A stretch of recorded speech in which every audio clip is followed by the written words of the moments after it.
പ്രിയപ്പെട്ടവരെ, നാം ഇന്ന് അനുസ്മരിക്കുന്നത് ആധുനിക ഇന്ത്യയുടെ സാമൂഹ്യ രാഷ്ട്രീയ മണ്ഡലങ്ങളിൽ അടിസ്ഥാനപരമായ പൊളിച്ചെഴുത്തുകൾ നടത്തിയ ഒരു ഇൻ്റലക്ച്വൽ ടവറിനെ കുറിച്ചാണ്. ഭൗതികമായ ഒരു അത്യുന്നത തലത്തിൽ വിരാജിച്ച ഒരു മഹത് വ്യക്തിത്വത്തെക്കുറിച്ചാണ്, വി.ടി. രാജശേഖരനെ കുറിച്ചാണ്. പുതിയ തലമുറയിൽപ്പെട്ട ആളുകൾക്ക് ഒരുപക്ഷെ 30-35 വയസ്സ് വരെയൊക്കെയുള്ള പ്രായമുള്ളവർക്ക് ഒരുപക്ഷെ പേരത്ര സുപരിചിതമാവണമെന്നില്ല. Doctor BR. അംബേദ്കറിൻ്റെ ആശയങ്ങൾ ഉൾക്കൊണ്ടുകൊണ്ട് പെരിയാർ എ.വി. രാമസ്വാമി നായ്ക്കരുടെ, മഹാത്മാ ഫൂലെയുടെ ഒക്കെയുള്ള ഈ സാമൂഹ്യ വിപ്ലവ ആശയങ്ങൾ ഉൾക്കൊണ്ടുകൊണ്ട് ഭൗതിക മണ്ഡലത്തിൽ വലിയ പരിവർത്തനങ്ങൾക്ക് നേതൃത്വം കൊടുത്തിട്ടുള്ള ഒരു വ്യക്തിത്വമായിരുന്നു വി.ടി. രാജശേഖരൻ്റെ. 1981 അദ്ദേഹം ദലിത് വോയിസ് എന്നുള്ള ജേണൽ തുടങ്ങുന്നത്. അദ്ദേഹത്തെക്കുറിച്ച് വ്യക്തിപരമായി പറഞ്ഞാൽ, നമ്മുടെ അയൽ സംസ്ഥാനമായ കർണാടകയിലെ ഉടുപ്പി എന്നുള്ള സ്ഥലം കേട്ടിട്ടുണ്ട്. ഉടുപ്പി ഷപ്പാട് ഹോട്ടൽ വളരെ ഫേമസ് ആണ്. ഉടുപ്പി നഗരത്തിൽ നിന്ന് 20 കിലോമീറ്റർ അകലെ ഒണ്ടിബേട്ടു എന്നുള്ളൊരു ഗ്രാമത്തിലാണ് അദ്ദേഹം ജനിച്ചത്. ആദ്യകാലത്ത് അവിടെയുള്ള വളരെ പ്രബലമായൊരു സമ്പന്ന കുടുംബത്തിൽ അക്കാലത്ത് കലക്ടറായിരുന്ന ഒരാളുടെ തിമ്മപ്പ എന്നുള്ള ഒരു ആളുടെ മകനായിട്ടാണ് അദ്ദേഹം ജനിച്ചത്. അക്കാലത്ത് അദ്ദേഹം ജനിച്ച സമുദായത്തിൻ്റെ പേര് യഥാർത്ഥത്തിൽ ബണ്ട് എന്നാണ്. ബണ്ട് എന്ന് പറയും. ഈ ഷെട്ടി എന്നുള്ളത് ജാതി പേരല്ല, അതൊരു സർണയമായിട്ട് സമുദായക്കാർ ഉപയോഗിക്കുന്നതാണ്. ബണ്ട് എന്ന് പറയും. ബണ്ട് എന്ന് പറഞ്ഞാൽ കർണാടകത്തിലെ സാമൂഹ്യമായി അതിനെ വിലയിരുത്തുകയാണെങ്കിൽ ശൂദ്ര കമ്മ്യൂണിറ്റിപ്പെട്ട, കേരളത്തിലെ ഈ നായർ കമ്മ്യൂണിറ്റിയോട് ഏറെക്കുറെ ഈക്വലായിട്ട് വരുന്നൊരു ശൂദ്ര കമ്മ്യൂണിറ്റിയാണ്. പക്ഷേ അവർ പിന്നോക്ക സമുദായത്തിൽ ഉൾപ്പെട്ട ഒരു വിഭാഗമാണ്. കാരണം അഡ്മിനിസ്ട്രേറ്റീവ് ലെവലിൽ പിന്നോക്ക കാറ്റഗറിയിൽപ്പെട്ടവരാണ്. ദേവരാജ് അറസ് എന്നുള്ളൊരു മഹാനായ മുഖ്യമന്ത്രി കർണാടകം ഭരിച്ച കാലഘട്ടത്തിലാണ്.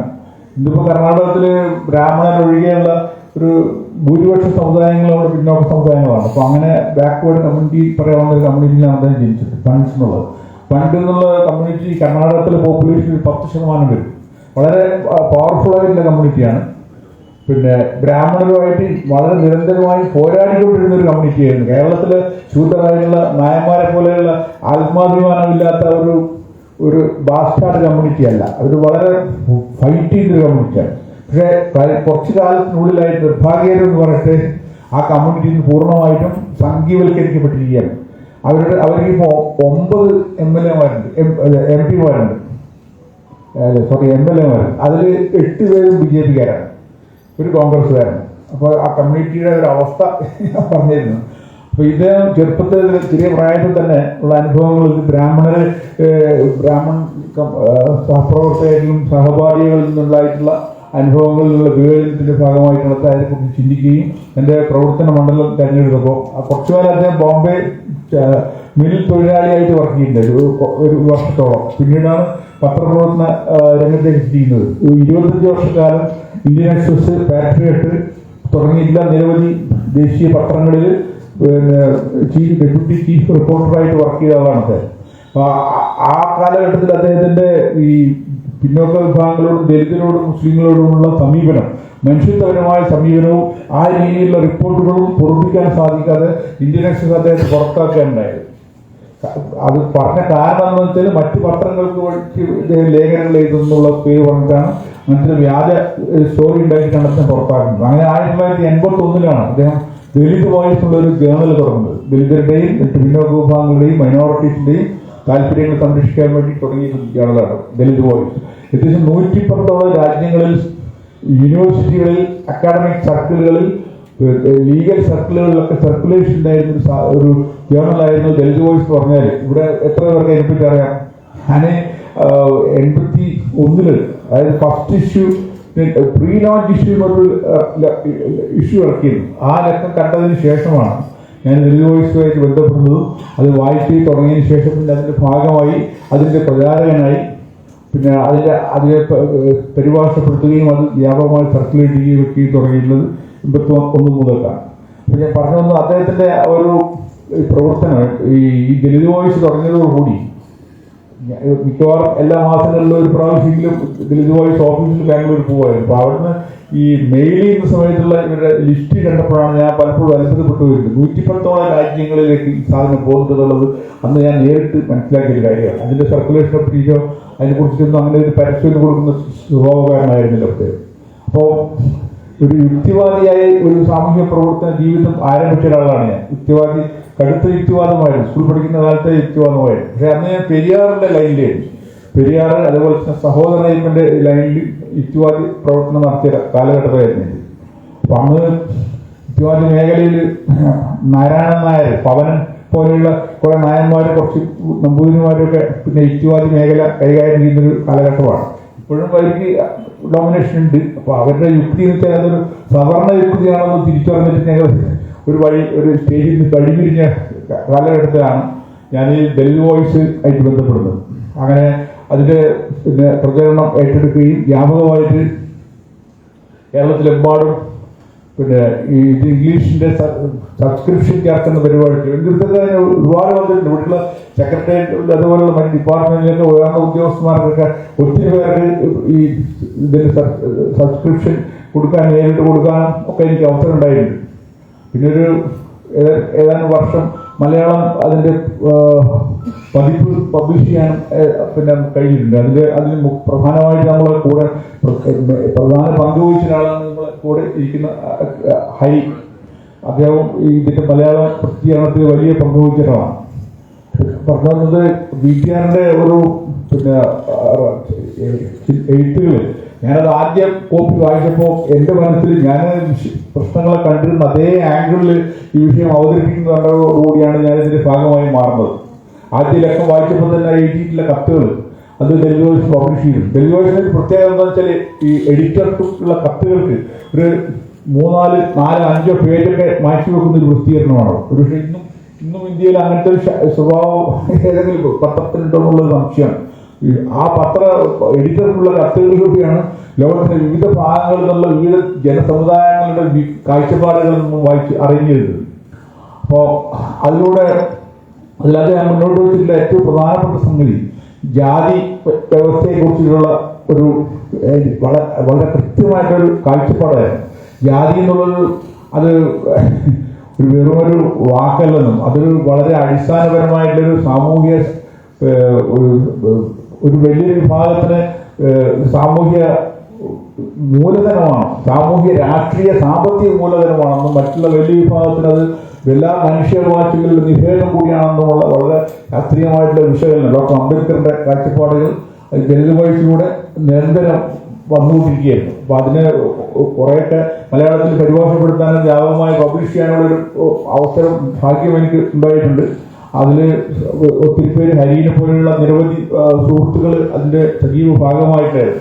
ഞാൻ പറഞ്ഞത് വി ടി രാജശേഖരന്റെ ഏറ്റവും പ്രധാനപ്പെട്ട ഒരു ഭൗതിക രംഗത്തെ പ്രധാനപ്പെട്ട കോൺട്രിബ്യൂഷൻ എനിക്ക് തോന്നിയിട്ടുള്ളത് അദ്ദേഹം ഈ രാജ്യത്തെ ബ്രാഹ്മണിസത്തെ കുറിച്ചിട്ടുള്ള വളരെ കൃത്യമായിട്ടുള്ള ഒരു വിശകലനമാണ്. എന്താണ് ബ്രാഹ്മണിസം, അത് ഇത്ര കാലമായി എങ്ങനെയാണ് ഈ രാജ്യത്ത് നശിപ്പിച്ചുകൊണ്ടിരിക്കുന്നത്, അത് ഏതൊക്കെ രീതിയിലാണ് അത് വിവിധ മേഖലകളിൽ പ്രവർത്തിക്കുന്നത്, അത് എങ്ങനെയാണ് അതിനെ വിവിധ സമൂഹങ്ങളെ ഏരിയാക്കിക്കൊണ്ടിരിക്കുന്നത്, എങ്ങനെയാണ് അതിനെ നിരന്തരം പരസ്പരം തമ്മിൽ തല്ലിച്ചുകൊണ്ട് നിലനിർത്തുന്നത് എന്നതിനെ കുറിച്ചാണ്. അപ്പൊ അത്തരം കാര്യങ്ങളെ കുറിച്ചുള്ളൊരു വളരെ ആഴത്തിലുള്ള ഒരു ഉൾക്കാഴ്ച അദ്ദേഹത്തിന് നൽകാൻ കഴിയും. അന്ന് അദ്ദേഹം പറഞ്ഞിട്ടുള്ള എഴുതിയിട്ടുള്ള കാര്യങ്ങൾ ഇന്നിപ്പോൾ വളരെ കൃത്യമായിട്ട് ആളുകൾക്ക് മനസ്സിലാവുന്ന രീതിയിൽ വന്നിരിക്കുന്നു. ഒരു 40 വർഷം മുന്നേ അദ്ദേഹം 35-40 വർഷം മുമ്പ് അദ്ദേഹം പറഞ്ഞിട്ടുള്ള എഴുതിയിട്ടുള്ള കാര്യങ്ങൾ ഇന്ന് നമുക്ക് എല്ലാവർക്കും മനസ്സിലാവുന്ന രീതിയിലേക്ക് വന്നിട്ട് അത്രത്തോളം ഫാർസായിട്ടുള്ള ഒരു കാഴ്ചപ്പാടാണ് അദ്ദേഹം മുന്നോട്ട് വെച്ചിട്ടുള്ളത്. അപ്പൊ അതിൽ ഏറ്റവും പ്രധാനമായിട്ട് എനിക്ക് തോന്നുന്നത് അംബേദ്കറിന്റെ ചിന്തകളെ ഏറ്റവും അധികം പിന്നെ ഈ ആധുനിക കാലഘട്ടത്തിനനുസരിച്ചിട്ട് അത് അവതരിപ്പിക്കാൻ കഴിയുന്നുള്ളതാണ്. അംബേദ്കർ മുന്നോട്ട് വെച്ചിട്ടുള്ള ഏറ്റവും പ്രധാനപ്പെട്ട ഒരു ഫണ്ടമെന്റൽ കാര്യം പിന്നെ ബുദ്ധന്റെ ഒരു പാത പിന്തുടർന്നുകൊണ്ടാണ് അദ്ദേഹം എഡ്യൂക്കേഷൻ തുടങ്ങിയത്. അതായത് എഡ്യൂക്കേറ്റ്, ആജിറ്റേറ്റ്, ഓർഗനൈസ് എന്നുള്ളതാണ്. പിന്നെ വിദ്യാസമ്പന്നരാവുക, പ്രക്ഷുബ്ധരാവുക, സംഘടിതരാവുക. ബുദ്ധം, ധമ്മം, സംഘം, അതാണ് അതിന്റെ ബുദ്ധിസ്റ്റ് ഓർഡർ. അപ്പോൾ എഡ്യൂക്കേറ്റ് ചെയ്യുക, ആജിറ്റേറ്റ് ചെയ്യുക, ഓർഗനൈസ് ചെയ്യുക. അറിവ് നൽകുന്ന വിദ്യാഭ്യാസം നേടുന്നതോടുകൂടി അത് കിട്ടുന്ന നിങ്ങളുടെ മനസ്സിന്റെ പ്രക്ഷുബ്ധത അത് സ്വാഭാവികമായും സംഘാടനത്തിലേക്ക് നയിക്കുകയും അങ്ങനെയാണ് ഒരു പ്രസ്ഥാനം രൂപപ്പെടുകയും ചെയ്യുന്നത്. അത് ലോക ചരിത്രത്തിൽ എല്ലാം എന്നും അങ്ങനെയാണ്. പക്ഷെ ഇന്ത്യയിൽ മാത്രമാണ് നേരെ തിരിച്ചിട്ട് ആദ്യം തന്നെ പ്രസിഡന്റ് സെക്രട്ടറി കമ്മിറ്റി ഉണ്ടാകും, എന്നിട്ട് അണികളിലേക്ക് പോകും. അങ്ങനെയാണ് ഇവിടെ തലതിരിച്ചിട്ടുള്ള ഒരു ശൈലിയാണ്. മനസ്സുകളിൽ ഒരു ഒരു സിസ്റ്റത്തോടുള്ള ഒരു അമർഷവും എതിർപ്പും രൂപപ്പെടുകയും അത് സൃഷ്ടിക്കുന്ന പ്രക്ഷുബ്ധതയിൽ നിന്ന് രൂപപ്പെടുന്ന ഒരു പ്രസ്ഥാനം, അങ്ങനെയാണ് ഒരു മൂവ്മെന്റ് രൂപപ്പെടുന്നത്. അതിലൂടെയാണ് നേതാക്കൾ രൂപപ്പെടുന്നത്. അത്തരത്തിലുള്ള ഒരു ശാസ്ത്രീയമായിട്ടുള്ള ഒരു രീതിയാണ് പി.ടി. രാജശേഖർ നമ്മളെ എഡ്യൂക്കേറ്റ് ചെയ്തത്. ഇപ്പൊ ഇന്ത്യയിലെ വിവിധ ഭാഷകളിൽ ദലിത് വോയിസ് ഇറങ്ങിയിട്ടുണ്ടായിരുന്നു. നിരവധി ഇന്ത്യൻ ഭാഷകളിൽ അദ്ദേഹത്തിന്റെ എഡിറ്റോറിയലുകൾ പുസ്തകം 100ഓളം പുസ്തകങ്ങളൊക്കെ എഴുതിയിട്ടുണ്ട്. വലിയ പുസ്തകങ്ങളൊന്നല്ലെങ്കിൽ ഏറെ വ്യത്യസ്തമായിട്ടുള്ള വ്യൂസ് ഉള്ളത്. ഓരോ എഡിറ്റോറിയലുകളും ചരിത്രത്തിലെ എക്കാലത്തെയും ഇന്ത്യയുടെ ചരിത്രത്തിലേക്കുള്ള ഒരു അമൂല്യമായിട്ടുള്ള കോൺട്രിബ്യൂഷൻ ആയിട്ട് എടുത്തു പറയാവുന്നതാണ്. നിരവധി മേഖലകൾ ഇപ്പൊ ദലിതരുടെയും മുസ്ലിങ്ങളുടെയും പിന്നോക്ക വിഭാഗങ്ങളുടെയും ഇന്നത്തെ അവസ്ഥ കാരണം ഇവർ തമ്മിലുള്ള പോരാട്ടമാണെന്ന്. ഇവർ തമ്മിൽ യോജിക്കുകയാണെങ്കിൽ, അതായത് ഇന്ത്യൻ പോപ്പുലേഷനിൽ 85% വരുന്ന ദലിത് ബഹുജൻ സമൂഹം, ഈ വിഭാഗത്തിന്റെ രാഷ്ട്രീയമായിട്ടുള്ള ഐക്യം അത് ഒരിക്കലും രൂപപ്പെട്ട് കഴിഞ്ഞാൽ ഈ 15% വരുന്ന സവർണ ഹിന്ദു നാസികൾ, അദ്ദേഹം ആ പ്രയോഗമാണ് ഹിന്ദു നാസികൾ എന്നാണ് അദ്ദേഹം പറഞ്ഞിരുന്നത്. ഇന്നും ആ പ്രയോഗം നടത്തുന്ന ആളുകൾ അഭിനന്ദിക്കുന്നൊന്നുമില്ല, പറയാനുള്ള ധൈര്യം നടത്തുന്നത് ഹിന്ദു നാസികൾ, സവർണ ഹിന്ദു നാസികൾ 15%. അപ്പൊ ഈ ഇവരാണ് ഈ 85% ഭരിച്ചുകൊണ്ടിരിക്കുന്നത്. ഇവരുടെ ആധിപത്യത്തെ, സാമൂഹികവും സാംസ്കാരികവും രാഷ്ട്രീയവും ആത്മീയവുമായിട്ടുള്ള ആധിപത്യത്തെ തിരസ്കരിക്കാതെ, ഇവരെ പുറന്തള്ളാതെ നമുക്ക് ഒരിക്കലും വിമോചനം സാധ്യമല്ലെന്നുള്ള ഒരു കാഴ്ചപ്പാടാണ് അദ്ദേഹം വളരെ ഭംഗിയായി വളരെ രൂക്ഷമായ ഭാഷയിൽ. അദ്ദേഹത്തിന്റെ ഭാഷയ്ക്ക് ഒരു പ്രത്യേകത എന്താണെന്ന് വെച്ചാൽ അത് വളരെ രൂക്ഷമാണ്. അത് കൊള്ളുന്നവരുടെ ചങ്കി തുറക്കുന്ന ഒരു ഭാഷയായിരുന്നു. അപ്പൊ അന്ന് ഞാൻ അതേ ഭാഷയിൽ തന്നെ അത് അവതരിപ്പിക്കുന്ന ഒരു രീതിയായതുകൊണ്ട് എനിക്കും അത് വളരെ കാര്യമായ അതേ ശൈലിയിൽ പ്രത്യാക്രമണം നേരിടേണ്ടി വന്നിട്ടുണ്ട്. അപ്പൊ അന്ന് അതിനെപ്പറ്റി പറഞ്ഞിരുന്നത് എന്താ വെച്ചാൽ, ഒരിക്കലും ഒരു പത്രപ്രവർത്തകൻ പരിപാടിയോടനുബന്ധിച്ച് അദ്ദേഹത്തിന് ചോദിച്ചു, നിങ്ങൾ എന്തുകൊണ്ടാണ് ഇങ്ങനത്തെ കടുത്ത വാക്കുകൾ, ഇത്രയും കടുത്ത ഭാഷകൾ ഉപയോഗിക്കുന്നത്? അപ്പൊ അദ്ദേഹം പറഞ്ഞത്, ഈ വ്യത്യസ്ത മൃഗങ്ങളെ അതിന്റെ സ്കിന്നുണ്ടല്ലോ. അപ്പൊ സാധാരണ ഒരു ആടിനെ തല്ലാൻ ഉപയോഗിക്കുന്ന ചെറിയ വടി കൊണ്ട്, പക്ഷെ ഒരു കണ്ടാമൃഗത്തിന് തല്ലാൻ ഈ ചെറിയ വടി കൊണ്ട് അടിച്ചിട്ട് പോലെ കാര്യമുണ്ടോ? അതിന് വളരെ ഷാർപ്പായ കഴിവാണ്. അപ്പൊ അതുകൊണ്ട് വാക്കുകൾക്ക് പിന്നെ അതിനനുസരിച്ചിട്ടുള്ള പ്രയോഗം അനിവാര്യമാണ്. എങ്കിൽ മാത്രമേ അത് ഈ അടിമകളായിട്ട് അടിമത്തം ആസ്വദിക്കുന്ന തങ്ങൾ അടിമകളല്ലാന്ന് തിരിച്ചറിയാത്ത ആളുകൾക്ക് ബോധ്യം ഉണ്ടാവും. പാമ്പലക്കാലത്ത് അത്തരം രൂക്ഷമായ ഭാഷ ഉപയോഗിക്കരുത്. ഒരു മയവും കൊടുത്തിരുന്നില്ല. അന്നത്തെ കാലത്ത് പോലും അത് ഭയങ്കര പ്രകോപനപരമായിരുന്നു. ഇന്ന് പറയും വേണ്ട, ഇന്ന് പ്രകോപനം വെച്ചാൽ ഭാഷയിൽ നമ്മൾ ഒരു സെന്റൻസ് പൂർത്തിയാക്കാൻ പോലും പരസ്യവേദികളിൽ സാധിക്കില്ല. അത്ര രൂക്ഷമായിട്ടാണ് അദ്ദേഹം പറഞ്ഞത്. അത് സത്യവും മാത്രമായിരുന്നു. വസ്തുതാപരമായ കാര്യങ്ങളല്ലാതെ വെറുതെ എന്തെങ്കിലും വിളിച്ചു പറയുന്ന ഒരു ശൈലി രാജശേഖരൻ ഉണ്ടായിരുന്നു. അതിന്റെ വളരെ ആഴത്തിലും പരത്തിലുമുള്ള വായനകൾ വിവിധ വിഷയങ്ങളിൽ, ചരിത്രത്തിലും സാമൂഹ്യശാസ്ത്രത്തിലും നരവംശാസ്ത്രത്തിലും സാമ്പത്തിക ശാസ്ത്രത്തിലും ഒക്കെയുള്ള അദ്ദേഹത്തിന്റെ ആഴത്തിലുള്ള വായനയും അറിവും അത് നിങ്ങൾക്ക് അദ്ദേഹത്തിന്റെ എഴുത്തുകളിൽ നിന്ന് മനസ്സിലാക്കാൻ സാധിക്കും. അപ്പോൾ ഏകദേശം 100ഓളം പുസ്തകങ്ങൾ അദ്ദേഹം ചെയ്തിട്ടുണ്ട്. അപ്പൊ അതിന്റെ എഡിറ്റോറിയലുകൾ, അത് നിരവധി എഡിറ്റോറിയലുകൾ, ഓരോ കമ്മ്യൂണിറ്റിയെ സംബന്ധിക്കുന്ന എഡിറ്റോറിയലുകൾ അദ്ദേഹം എഴുതിയിട്ടുണ്ട്. ഇപ്പോൾ സിഖുകാരെ പറ്റി, മുസ്ലിങ്ങളെ കുറിച്ച്, ദളിതരെ കുറിച്ച്, OBC-കളെ കുറിച്ച്. OBC-കളെ കുറിച്ച് അദ്ദേഹം പറഞ്ഞ ഒരു പ്രധാനപ്പെട്ട ഒരു കാര്യം, OBC-കൾ ഒരിക്കലും ഹിന്ദുക്കളായിരുന്നില്ല. അവരൊരിക്കലും ഹിന്ദുക്കളായിരുന്നില്ല മാത്രമല്ല, അവർക്ക് ഒരിക്കലും ഹിന്ദുക്കളാവാനും പറ്റില്ല. അതുപോലെ SC/ST വിഭാഗങ്ങൾ അവരും ഹിന്ദുക്കളല്ല. അംബേദ്കർ തന്നെ നേരത്തെ പറഞ്ഞ കാര്യമാണ്. മുസ്ലിങ്ങളെ സംബന്ധിച്ചിടത്തോളം പറഞ്ഞാൽ, മുസ്ലിങ്ങൾ എന്ന് പറഞ്ഞാൽ ഈ രാജ്യത്ത് പുറത്തുനിന്ന് കടന്നു വന്നവരല്ല. ഇവിടുത്തെ ദലിതരും പിന്നോക്ക വിഭാഗങ്ങളായിട്ട് തദ്ദേശീയ ജനത മറ്റുടെ പീഡനങ്ങളിൽ നിന്ന് രക്ഷപ്പെടാൻ വേണ്ടിയിട്ട് സ്വീകരിച്ചിട്ടുള്ള മതമാണ് ഇസ്ലാം. അതുകൊണ്ട് ഇന്ത്യയിലെ മുസ്ലിങ്ങൾ പറഞ്ഞാൽ തദ്ദേശീയ ജനത തന്നെയാണ്. അതുപോലെ ക്രിസ്ത്യാനികളിൽ ബഹുഭൂരിപക്ഷ ആളുകൾ തദ്ദേശീയ ജനതയാണ്. വളരെ കുറച്ച് ശതമാനം മാത്രമേ പിന്നെ മറ്റ് എലിമെന്റ്സിൻ്റെ അകത്തുള്ളൂ. അപ്പൊ അതുകൊണ്ട് ഈ 85% പോപ്പുലേഷന്റെ കൂട്ടായ്മ അവരുടെ സാഹോദര്യം രൂപപ്പെടുന്നതോടുകൂടി ഈ വിഭാഗത്തിന്റെ വൈദേശിക ആര്യൻ സവർണ ഹിന്ദു നാസികളുടെ ആധിപത്യം ഈ രാജ്യത്തു നിന്നും തൂത്തെറിയപ്പെടും. ഈ ഒരു യാഥാർത്ഥ്യം നമ്മൾ മനസ്സിലാക്കുക എന്നുള്ളതാണ് ഏറ്റവും പ്രധാനപ്പെട്ട കാര്യം. അതിനു വേണ്ടിയിട്ടാണ് അദ്ദേഹം എഡ്യൂക്കേറ്റിംഗ് ആയിരുന്നു അത് നടത്തിക്കൊണ്ടിരിക്കുന്നത്. ഇപ്പൊ ഭൗതിക മണ്ഡലത്തിൽ അദ്ദേഹം നടത്തിയിട്ടുള്ള പിന്നെ അതിഭീകരമായ പോരാട്ടം അത് അന്ന് പ്രകോപിപ്പിക്കാത്ത ഒരു സവർണ ഹിന്ദുക്കളുമില്ല. അത് പിന്നെ സോഷ്യലിസ്റ്റുകളായാലും കമ്മ്യൂണിസ്റ്റുകളായാലും യുക്തിവാദികളായാലും പിന്നെ പരിസ്ഥിതിവാദികളായാലും ഇങ്ങനെ നിരവധി ബ്രാൻഡ് ബ്രാഹ്മണിസം ഇന്ത്യയിൽ നിലനിൽക്കുന്നുണ്ട്. എല്ലാ ബ്രാൻഡ് ബ്രാഹ്മണിസ്റ്റുകൾക്കും ടി രാജശേഖരൻ എന്ന് പറഞ്ഞാൽ അവർക്ക് അവരുടെ ഉറക്കം കെടുന്ന അവർ ഏറ്റവും വെറുക്കുന്ന ഒരാളായിരുന്നു. അപ്പൊ അദ്ദേഹത്തിന്റെ ആ ഭാഷയും ഒരാശയവും പ്രചരിപ്പിക്കുന്ന ഒരാളെന്നുള്ളവർക്ക് ഞാനും അതേ അവസ്ഥ നേരിടേണ്ടി വന്ന ഒരാളാണ് ഈ കേരളത്തിൽ.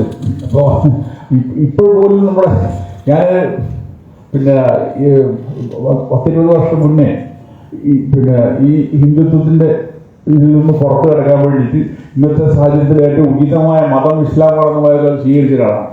എൻ്റെ പേര് പ്രഭാകരൻ എന്നാണ്. പക്ഷെ അതിന്റെ അറബി ട്രാൻസ്ലേഷൻ ആയിട്ട് ഷംസുദ്ദീൻ എന്നുള്ള പദം പരിഭാഷ സ്വീകരിച്ചുകൊണ്ടാണ് ഇപ്പം ഞാൻ ജീവിക്കുന്നത്. ഞാൻ പറഞ്ഞത് ഞാൻ ഇസ്ലാമിനെ കുറിച്ചിട്ട് ആദ്യമായിട്ട് ശ്രദ്ധിക്കുന്നത് പെരിയാർ എ വി രാമസ്വാമി നായ്ക്കരുടെ ഒരു പ്രസംഗം കേട്ടിട്ടാണ്. അപ്പൊ അതില് പിന്നെ ഐതിഹാസികമായിട്ട് വലിയ സമ്മേളനത്തെ അദ്ദേഹം പറയുന്നുണ്ട്, ഐതിഹാസികമായിട്ട് നിങ്ങൾ ഈ കിടക്കുന്നത് ഒരു വളരെ ദുർഗന്ധമാകുന്ന ഗട്ടറിലാണ്. അതായത് ദുർഗന്ധമാകുന്ന ഗട്ടറാണ് ഹിന്ദുയിസം. ഇതിൽ നിന്ന് പുറത്തു കിടക്കാതെ നിങ്ങൾക്ക് രക്ഷപ്പെടാൻ പറ്റില്ല. പുറത്ത് കടന്നാൽ നിങ്ങൾക്ക് രക്ഷപ്പെടാനുള്ള ഒരേ ഒരു മാർഗം അത് ഇസ്ലാം മാത്രമാണ്.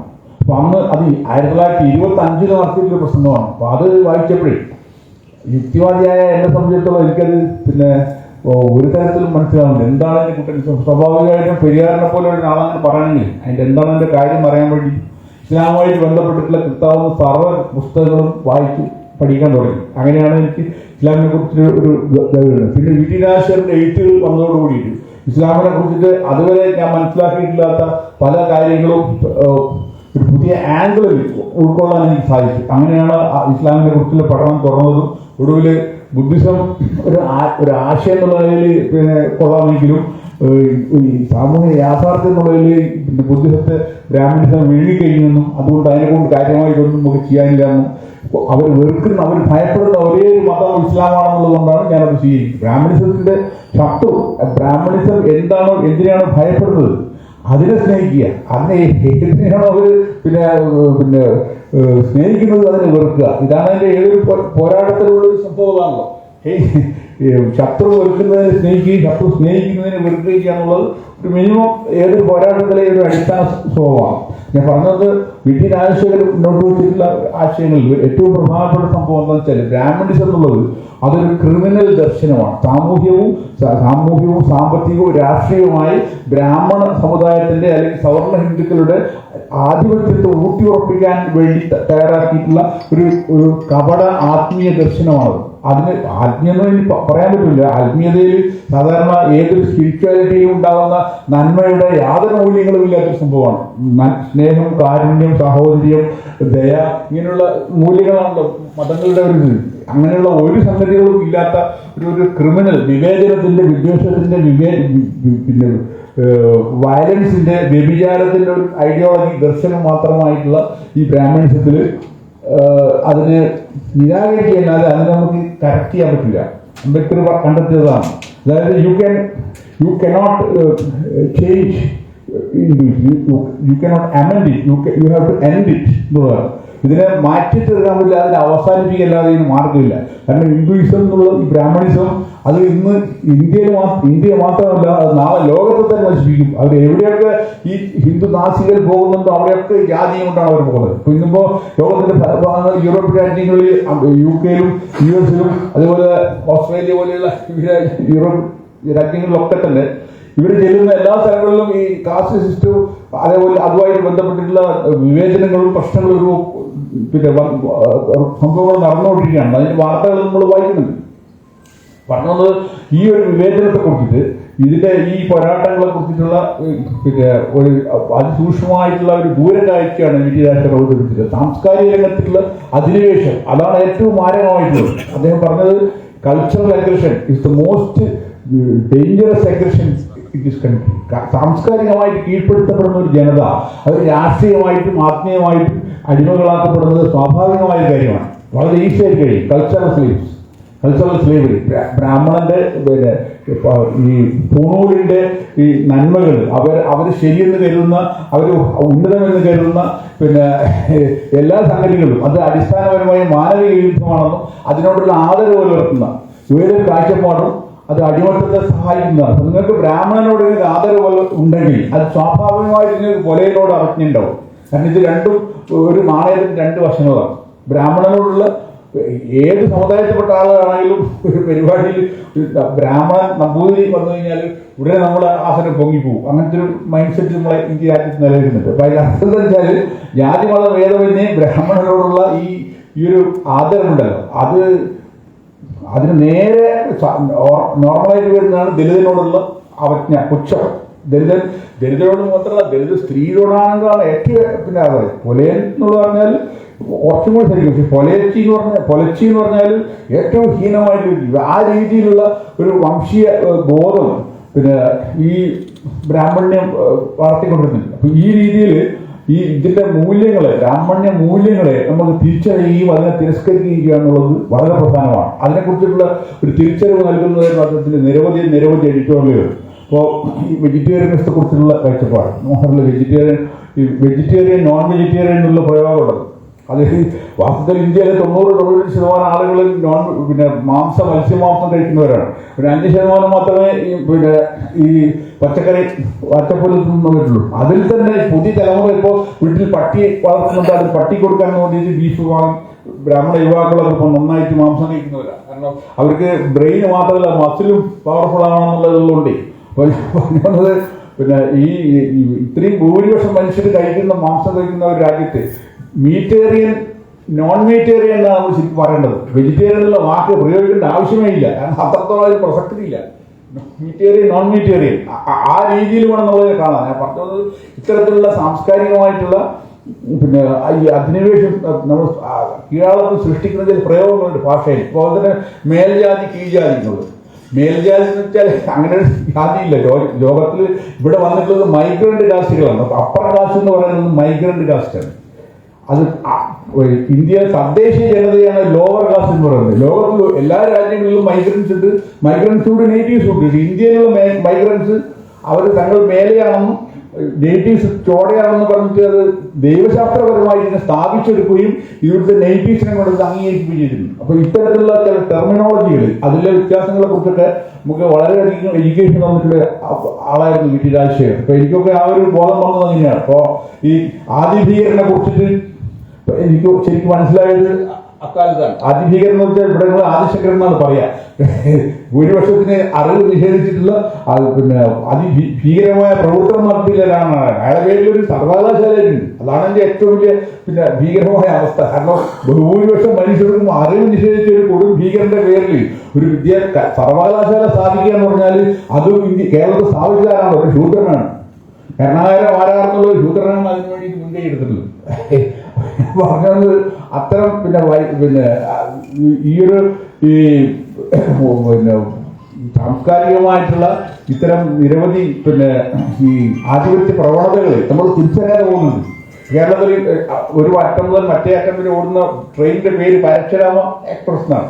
പരശുവിന്റെ കോടാലി രാമൻ. ഈ കോടാലി രാമനെ കുറിച്ച് അറിയില്ല.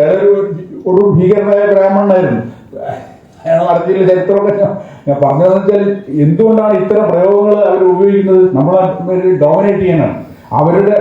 അവരുമായി ബന്ധപ്പെട്ടിട്ടുള്ള ബ്രാഹ്മണരുമായി ബന്ധപ്പെട്ടിട്ടുള്ള സവർണ ഹിന്ദുക്കളുമായി ബന്ധപ്പെട്ടിട്ടുള്ള കാര്യങ്ങൾ ഉന്നതമാണെന്നും മറ്റുള്ളവരെ അധമമാണെന്നുള്ള ഒരു ബോധമാണ് അവർ സൃഷ്ടിക്കുന്നത്. ഇപ്പോൾ പാഠപുസ്തകങ്ങളിലുള്ള കാര്യങ്ങൾ എടുത്തു നോക്കുകയാണെങ്കിൽ അതിലെ വാല്യൂസ് ഒക്കെ തന്നെ ബ്രാഹ്മണിക്കൽ മൂല്യങ്ങളാണ്. മഹാത്മാ അയ്യങ്കാളി അദ്ദേഹത്തിന്റെ വലിയൊരു സ്വപ്നം കേരളത്തിലെ 10 PA ഉണ്ടായി കാണുമെന്നുള്ളത്. പക്ഷെ അദ്ദേഹത്തിന്റെ സ്വപ്നങ്ങള് കേരളത്തിലെ സവർണർ തകർത്തത് എങ്ങനെയാണ്? വളരെ ബ്യൂട്ടിഫുൾ ആയിട്ടാണ് അവർ തകർത്തത്. അതായത് വിദ്യാഭ്യാസമൊക്കെ BA-ക്കാർ MA-ക്കാർ ഡോക്ടർമാരൊക്കെ ഒരുപാടുണ്ട്. പക്ഷെ അവർക്ക് കൊടുക്കുന്ന വിദ്യാഭ്യാസത്തിന്റെ കണ്ടന്റ് കംപ്ലീറ്റ് അവർ ബ്രാഹ്മണൈസ് ചെയ്തു. അതായത് കൂടുതൽ വിദ്യാഭ്യാസം കിട്ടുന്നവൻ കൂടുതൽ മികച്ച അടിമയായി മാറുന്ന അവസ്ഥയിലേക്ക് കാര്യങ്ങൾ കൊണ്ടുപോയി. അങ്ങനെയാണ് അയ്യങ്കാളിയുടെ സ്വപ്നങ്ങൾ അവർ അട്ടിമറിച്ചത്. അപ്പോൾ കൂടുതൽ വിദ്യാസമ്പന്നനായിട്ടുള്ള ഒരു പിന്നെ അവർണൻ കൂടുതൽ മികച്ച അടിമയെ മാറുന്ന വളരെ ഖേദകരമായ ഒരു അവസ്ഥയാണ് ഇപ്പോൾ നമുക്ക് കണ്ടുകൊണ്ടിരിക്കുന്നത്. അപ്പോൾ അതിനെ കൾച്ചറൽ മറ്റൊരു ഇതേ കാഴ്ചപ്പാടിൽ ഇതേ രീതിയിൽ ഭൂരിപക്ഷത്തെ അടിമകളാക്കാൻ വേണ്ടി ഗവർണർ നടത്തുന്ന പ്രവർത്തനങ്ങളെ അത് വി.ടി. രാജശേഖർ അവതരിപ്പിക്കുന്ന ഒരു സംഗതി വെച്ചാൽ ഇന്റലക്ച്വൽ പ്രോസിക്യൂഷനാണ്. ഇന്ത്യയിലെ പ്രോസിക്യൂഷൻ ഇന്റലക്ച്വൽ കറപ്ഷൻ എന്നുള്ള വാക്കാണ് ഉപയോഗിച്ചിട്ടുണ്ട്. നമ്മൾ രാജ്യത്ത് പലതരം അഴിമതികളുണ്ട്. നമ്മൾ അഴിമതി എന്ന് പറഞ്ഞാൽ സാമ്പത്തിക അഴിമതി മാത്രമാണ് പറയാറ്. പക്ഷെ സാമ്പത്തികമായ അഴിമതിയേക്കാൾ എത്രയോ ഭീകരവും മാരകവുമാണ് ഈ ഭൗതികമായ അഴിമതി, ഇന്റലക്ച്വൽ കറപ്ഷൻ.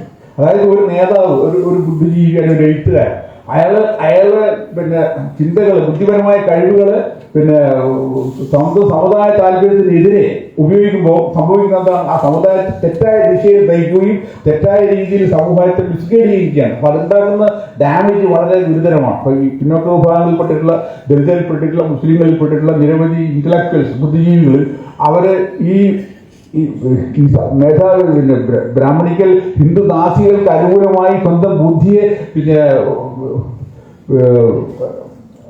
പ്രോസിക്യൂട്ട് ചെയ്യുന്ന ഒരവസ്ഥ നമുക്ക് എല്ലാ സ്ഥലത്തും ഉണ്ട്, കേരളത്തിലും കാണാൻ പറ്റും. അപ്പൊ അത്തരം ആളുകൾ ചെയ്യുന്ന ഡാമേജ് വളരെ മാരകമാണ്. അപ്പൊ അത്തരം തിരിച്ചറിവുകൾ, ഈ ഭൗതികമായിട്ടുള്ള അഴിമതി, ഇന്റലക്ച്വൽ കറപ്ഷനെ തിരിച്ചറിയാന്നുള്ളത് വളരെ പ്രധാനമാണ്. അതിന് അദ്ദേഹത്തിന്റെ എഴുത്തുകൾ വളരെയധികം സഹായിച്ചിട്ടുണ്ട്. പിന്നെ അതേപോലെ ഉള്ള മറ്റൊരു പ്രധാനപ്പെട്ട ഒരു ഈ മേഖല എന്ന് വെച്ചാൽ ഈ ദലിത് മുസ്ലിം പിന്നോക്ക ഐക്യത്തിന്റെ പൊളിറ്റിക്കൽ യൂണിറ്റിയെ കുറിച്ചിട്ടാണ്. അപ്പൊ അത്തരം ഒരു ചിന്തകൾ 1981 വി.ടി. രാജശേഖരന്റെ ദലിത് വോയിസിലുള്ള ഈ എഴുത്തുകളിലൂടെ തന്നെയാണ് നമ്മളത് വ്യാപകമായി കേരളത്തിൽ പ്രചരിപ്പിക്കാൻ തുടങ്ങിയത്. അപ്പൊ അന്ന് അതിന് മുൻകൈ എടുക്കാൻ കഴിഞ്ഞ ഒരാളെന്നുള്ള നിലയിൽ അന്ന് എനിക്ക് നേരിടേണ്ടി വന്ന അനുഭവങ്ങൾ പറഞ്ഞാൽ, അന്ന് മുസ്ലിങ്ങളുടെ ഇടയിൽ കോഴിക്കോട് വൈശീറ്റായിരുന്നു ആ പ്രവർത്തനം ആരംഭിച്ചത്.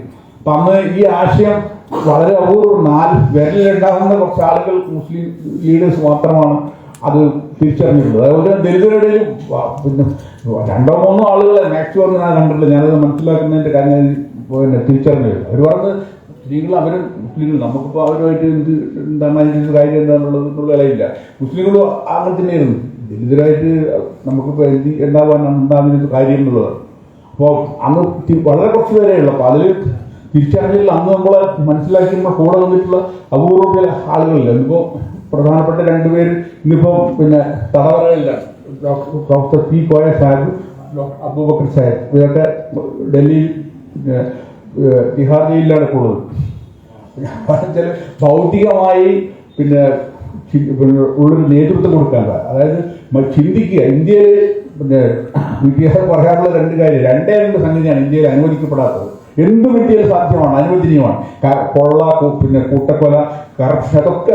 പക്ഷെ 2 സംഗതി ഇന്ത്യയിൽ അനുവദനീയമല്ല. ഒന്ന് ചിന്തിക്കാൻ പാടില്ല, മറ്റൊന്ന് ചിന്തിക്കാൻ പ്രേരിപ്പിക്കാൻ പാടില്ല. ഇത് ഒരു തരത്തിലും പറ്റാത്ത ഒഫൻസാണ്. ഈ സംഗതി കാരണം വെച്ചാൽ ഈ ഭൗതികമായിട്ടുള്ള ഈ അടിമത്തം നിലനിർത്തണമെങ്കിൽ ഇത് തടഞ്ഞേ പറ്റും. അരുൺ ഷൂരി 1971 എഴുതിയിട്ടുള്ള ഈ എസെൻസ് ഓഫ് ഹിന്ദുയിസം എന്നുള്ള പുസ്തകത്തിന്റെ അവതാരികയിൽ ഈ സംഗതി അദ്ദേഹം സമ്മതിക്കുന്നു. 71 ആ അരുൺ ഷൂരി പിന്നീട് പിന്നെ ഈ BJP ബ്രാഹ്മണജാതി പാർട്ടിയുടെ ബ്രെയിനായി മാറിയതൊക്കെ നമുക്ക് അറിയാം. പക്ഷെ പറഞ്ഞതെന്ന് വെച്ചാൽ ഈ ഭൗതിക മണ്ഡലങ്ങളിൽ മനുഷ്യന്റെ ഇന്ത്യൻ സമൂഹത്തിന്റെ പിന്നെ ഈ മസ്തിഷ്കത്തെ നിയന്ത്രിക്കുന്ന എല്ലാ ഉപാധികളും, പിന്നെ print media, electronic media, education, curriculum, movies, literature, അങ്ങനെയുള്ള എല്ലാ മണ്ഡലങ്ങളെയും പൂർണ്ണമായിട്ട് ഇന്നും ഡോമിനേറ്റ് ചെയ്യുന്നത് ഈ പൂർവൽ എലിമെന്റ്സ് ആണ്, ഈ മൈഗ്രന്റ് കാസ്റ്റുകളാണ്. അപ്പൊ അവരുടെ ഡോമിനേഷൻ, ഈ മസ്തിഷ്കത്തെ നിയന്ത്രിക്കുന്ന ഉപാധികൾ അവരുടെ കൈപ്പിടിയിലുള്ളിടത്തോളം കാലം ഒരു മാറ്റം ഇന്ത്യയിൽ നമുക്ക് സ്വപ്നം കാണാൻ പോലും സാധ്യമല്ല. അപ്പൊ അതില് പറഞ്ഞു വെച്ചാൽ മാധ്യമങ്ങളിൽ ഇത്തരം മേഖലകളിൽ നമുക്ക് നമ്മുടെ ഒരു ഭൂരിപക്ഷത്തിന്റെ ദളിത് ബഹുജൻ മുസ്ലിം സമൂഹത്തിന്റെ ഒരു ഷെയർ നമുക്ക് ആനുപാതികമായി നേടാൻ സാധിക്കുന്ന കാലത്ത് മാത്രമേ ഒരു മാറ്റത്തെ കുറിച്ച് നമുക്ക് ചിന്തിക്കാൻ പറ്റൂ. അപ്പൊ അതിനുള്ള ഒരു ശ്രമം നമുക്ക് ഉണ്ടാവേണ്ടതുണ്ട്. അതിന് വി.ടി. രാജശേഖരന്റെ ചിന്തകൾ, അദ്ദേഹം മുന്നോട്ട് വെച്ചിട്ടുള്ള ആശയങ്ങൾ നമുക്ക് വരും തലമുറയ്ക്ക് ഇനി വരാനിരിക്കുന്ന എത്രയോ കാലം അതൊരു ഇന്ധനമായി മാറുന്നുള്ള കാര്യത്തിൽ എനിക്ക് യാതൊരു സംശയവുമില്ല.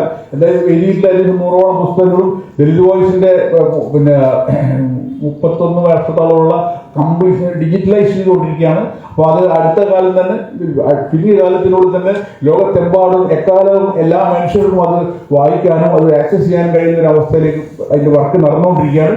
ഇൻഷാല്ലാഹ് അതൊരു 1-2 വർഷത്തിനുള്ളിൽ അതിനു മുമ്പ് തന്നെ അത് സാധ്യമാവുമെന്നാണ് ഞാൻ പ്രതീക്ഷിക്കുന്നത്. ഒരു 5-6 റിസർച്ച് സ്കോളേഴ്സും അദ്ദേഹത്തിന്റെ മകൻ സലീൽ ഷെട്ടി, അദ്ദേഹം ആംനസ്റ്റി ഇന്റർനാഷണലിന്റെ സെക്രട്ടറി ജനറലായിട്ട് ഇരുന്ന ആളാണ്. അങ്ങനത്തെ ആദ്യത്തെ ഏഷ്യക്കാരനാണ് സലീൽ. അപ്പൊ അദ്ദേഹത്തിന്റെ ഈ അനുസ്മരണ പരിപാടികളിലൊക്കെ ബാംഗ്ലൂരും ഒക്കെ നടന്നിട്ടുള്ള പരിപാടികളൊക്കെ സലീൽ ഉണ്ടായിരുന്നു. അപ്പൊ ഞാൻ പറഞ്ഞു വന്നത് അദ്ദേഹത്തിന്റെ കൃതികൾ നിരവധി സംഗതികൾ മലയാളത്തിലെ എഡിറ്റോറിയൽസ് പിന്നെ നമുക്കൊന്നും ചെയ്യാൻ പറ്റിയില്ല. അതിൽ ഒന്നാണ് നമ്മളെ പിന്നെ 85 പബ്ലിഷ് ചെയ്യുന്ന എഡിറ്റോറിയൽ ഹിന്ദു ഇന്ത്യയിൽ മാർക്സ് എങ്ങനെ പരാജയപ്പെട്ടു എന്നുള്ള എഡിറ്റോറിയൽ. അത് ഞാനത് ട്രാൻസ്ലേറ്റ് ചെയ്തിട്ട് അത് ഒരുപാട് കോപ്പികൾ സർക്കുലേറ്റ് ചെയ്തിട്ടുണ്ടായിരുന്നു. അതേപോലെ തന്നെ പിന്നെ മുസ്ലിങ്ങളെ കുറിച്ചുള്ള എഡിറ്റോറിയലുകൾ, പിന്നെ how to exterminate Muslims in India, എങ്ങനെ ഇന്ത്യയിലെ മുസ്ലിങ്ങളെ ഉന്മൂലനം പറഞ്ഞിട്ടുള്ള എഡിറ്റോറിയൽ. അത് സ്പെയിനിൽ മുസ്ലിങ്ങൾ എങ്ങനെ നശിപ്പിച്ചു എന്നുള്ളതിന്റെ ചരിത്രം അവതരിപ്പിക്കുന്ന ഒരു സംഗതിയായിരുന്നു. അതിന്റെ തുടർച്ച ഇന്ത്യയിൽ നടപ്പായിക്കൊണ്ടിരിക്കുന്നതാണ് അതിന്റെ ആ എഡിറ്റോറിയൽ കാര്യം. അതങ്ങനെ നിരവധി എഡിറ്റോറിയലുകൾ സിഖ് ഇഷ്യൂസിനെ കുറിച്ച് അദ്ദേഹം നടത്തിയിട്ടുള്ള പിന്നെ അവർ നടത്തിയിട്ടുള്ള പിന്തുണക്ക് അദ്ദേഹത്തിന് വലിയ വില കൊടുക്കേണ്ടി വന്നു. അദ്ദേഹത്തെ ബാംഗ്ലൂർ വന്നിട്ട് കയ്യാമം വെച്ചുകൊണ്ട് ടാഡ പ്രകാരം ജയിലിലടക്കുകയും അതിൽ കുറച്ചു കാലം കഴിഞ്ഞ് അദ്ദേഹത്തിന് പുറത്തു വരാനും കഴിഞ്ഞില്ല. അത് വിദേശ യാത്രകൾ നടത്താൻ സാധിക്കാത്ത രീതിയിൽ അദ്ദേഹത്തിന്റെ പാസ്പോർട്ട് തടഞ്ഞു വെക്കപ്പെടുകയും അങ്ങനെ നിരവധി പിന്നെ പീഡനങ്ങൾക്ക് അദ്ദേഹം ഇരയാവേണ്ടി വന്നിട്ടുണ്ട്. ഒടുവിൽ ദലിത് വോയിസ് 2010 ആണ് അതിന്റെ ഓർമ്മ. അതും വരെ പോയിരുന്നു. ആ കാലത്ത് മംഗലാപുരത്തേക്ക് അദ്ദേഹം ഷിഫ്റ്റ് ചെയ്ത് മംഗലാപുരത്തേക്ക് താമസിച്ചപ്പോൾ അവിടെയുള്ള പ്രസ്സിൽ ഒരു ക്രിസ്ത്യൻ പ്രസ്സിലായിരുന്നു അടിച്ചുകൊണ്ടിരുന്നത്.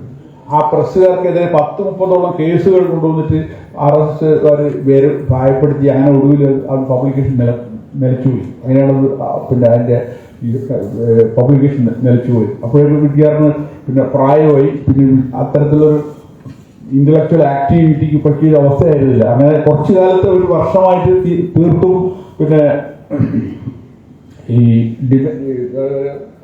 ഓർമ്മ നഷ്ടപ്പെട്ടു എന്നൊരു അസുഖമുണ്ടല്ലോ. അതെ അതെ, അങ്ങനെ വന്നിട്ട് ഒരു വർഷത്തോളായി തീരെ ഓർമ്മ നഷ്ടപ്പെട്ട അവസ്ഥയിലായിരുന്നു. കുറച്ചു കാലം 2 ആഴ്ച ഹോസ്പിറ്റലിൽ കിടന്നു. അങ്ങനെയാണ് മംഗലാപുരത്ത് വെച്ചിട്ട് അദ്ദേഹം പിന്നെ വിട പറയുന്നത്. അപ്പോൾ വി.ടി. രാജശേഖരന്റെ പിന്നെ ചിന്തകൾ, പുസ്തകങ്ങൾ, ലഘുലേഖകളൊക്കെ തന്നെ ഡിജിറ്റലൈസ് ചെയ്യാൻ പോകണം. അങ്ങനെ വരുമ്പോൾ തീർച്ചയായിട്ടും പുതിയ തലമുറക്ക് വരാനിരിക്കുന്നവർക്കൊക്കെ അത് ഉപയോഗപ്പെടുന്നതാണ് ഞാൻ പ്രതീക്ഷിക്കുന്നത്. അദ്ദേഹത്തിന്റെ നിരവധി ലഘുലേഖകൾ ഇനി റീപ്രിന്റ് ചെയ്യപ്പെടേണ്ടതുണ്ട്. പുതിയ തലമുറക്ക് ഇന്നത്തെ ഇവിടെ കൂടിയിരിക്കുന്ന ആളുകൾക്കിനോട് താല്പര്യമുള്ളവരുണ്ടെങ്കിൽ അത് ഒത്തിരി സംഗതികൾ നമുക്ക് റീപ്രിന്റ് ചെയ്യാനുണ്ട്. അപ്പോൾ അതിന് ആർക്കും താല്പര്യമുണ്ടെങ്കിൽ അക്കാര്യത്തിലൊരു പുനരാലോചന നടക്കുന്നത്. നമ്മളൊരു കൂട്ടായിട്ട് അക്കാര്യം ടേക്കപ്പ് ചെയ്യണമെന്നാണ് എനിക്ക് പറയാനുള്ളത്. ഒരുപാട് കാര്യങ്ങൾ നമ്മൾ വരാനിരിക്കുന്ന സംഗതികൾ ഇപ്പം നടന്നുകൊണ്ടിരിക്കുന്ന കാര്യത്തെക്കുറിച്ച് തിരിച്ചറിയാൻ സഹായിക്കുന്ന സംഗതികളാണ്. ആ ദൂരകാഴ്ചക്ക് സമാനതകളില്ല. വി.ടി. രാജശേഖരൻ അതേപോലെ കാൻഷിറാം അദ്ദേഹം ആരംഭിച്ചിട്ടുള്ള പൊളിറ്റിക്കൽ മൂവ്മെന്റ്, അത് ഇവർ രണ്ടുപേരും വളരെ അടുത്ത സുഹൃത്തുക്കളായിരുന്നു. ആശയതലത്തിൽ വി.ടി. രാജശേഖരൻ ഉയർത്തിയിട്ടുള്ള സംഗതി തന്നെ സംഘടനാ ലെവലിലും അതിന്റെ വ്യാപകമായിട്ട് രാഷ്ട്രീയ തലത്തിലും കാൻഷിറാം മുന്നോട്ട് വെക്കുകയും അത് വലിയ രീതിയിൽ അതിന്റെ വിജയം നമുക്ക് കാണിച്ചു തരികയില്ല. ഇന്നിപ്പോൾ അതിന്റെ അവസ്ഥ അത് വേറൊരു സംഗതിയാണ്. പിന്നെ പറഞ്ഞു വെച്ചാൽ എന്തിനേയും കറക്റ്റ് ചെയ്യുക, അതിനെ ഒന്നിച്ച് കോപ്റ്റ് ചെയ്യുക എന്നുള്ളതാണ് ബ്രാഹ്മണത്തിന്റെ ഒരു ശൈലി. കറക്റ്റ് ചെയ്തുകൊണ്ട് കോപ്റ്റ് ചെയ്യുക. അത് പിന്നെ ഈ മുസ്ലിങ്ങളെയായാലും ദലിതരെയായാലും പിന്നോക്ക വിഭാഗങ്ങളെയായാലും ഏതിനെയായാലും അത് നശിപ്പിക്കുന്ന ഒരു രീതിയാണ്. ബുദ്ധിസത്തെ നശിപ്പിച്ചതുപോലെ കമ്മ്യൂണിസത്തെ വകവരുത്തിയതുപോലെ അവർ ഏത് മാറ്റത്തെ ഇസ്ലാമിനെ ഫിനിഷ് ചെയ്യാൻ അവർ 13-ാം നൂറ്റാണ്ട് മുതൽ ശ്രമം നടത്തിയിട്ടുണ്ട്. അത് വലിയ പരിധി വരെ അതിനെ പിന്നെ അതിൻ്റെ ഒരു പരിധി വരെ അതിൻ്റെ ഒരു എഫക്റ്റ് വളരെ കുറക്കുന്നതിൽ അവർ വിജയിച്ചിട്ടുണ്ട്. പക്ഷെ അത് അതിൻ്റെ ബേസിക്കൽ മൂല്യങ്ങൾ അവർക്ക് നശിപ്പിക്കാൻ സാധിച്ചില്ല എന്നുള്ളതുകൊണ്ടാണ് ഇന്നും മുസ്ലിങ്ങൾ ഇസ്ലാമിക ഇന്ത്യ നിലനിൽക്കുന്നത്. ഞാൻ പറഞ്ഞത് അദ്ദേഹത്തിന്റെ ആ ചിന്തകളെ, ആശയങ്ങളെ വീണ്ടും പുനരാവിഷ്കരിക്കാനും അത് റീപ്രിന്റ് ചെയ്യാനുമുള്ള ഒരു ശ്രമം നടക്കേണ്ടതുണ്ട്. അതിന് സംഘാടകർ തന്നെ മുൻകൈ എടുക്കുമെന്ന് ഞാൻ പ്രതീക്ഷിക്കുന്നു. ഇത്തരത്തിൽ എനിക്ക് ഒരു അവസരം തന്നിട്ടുള്ള ഇതിന്റെ സംഘാടകരോടും നിങ്ങൾ എല്ലാവരോടും എൻ്റെ ഹൃദയംഗമായ നന്ദി രേഖപ്പെടുന്നു.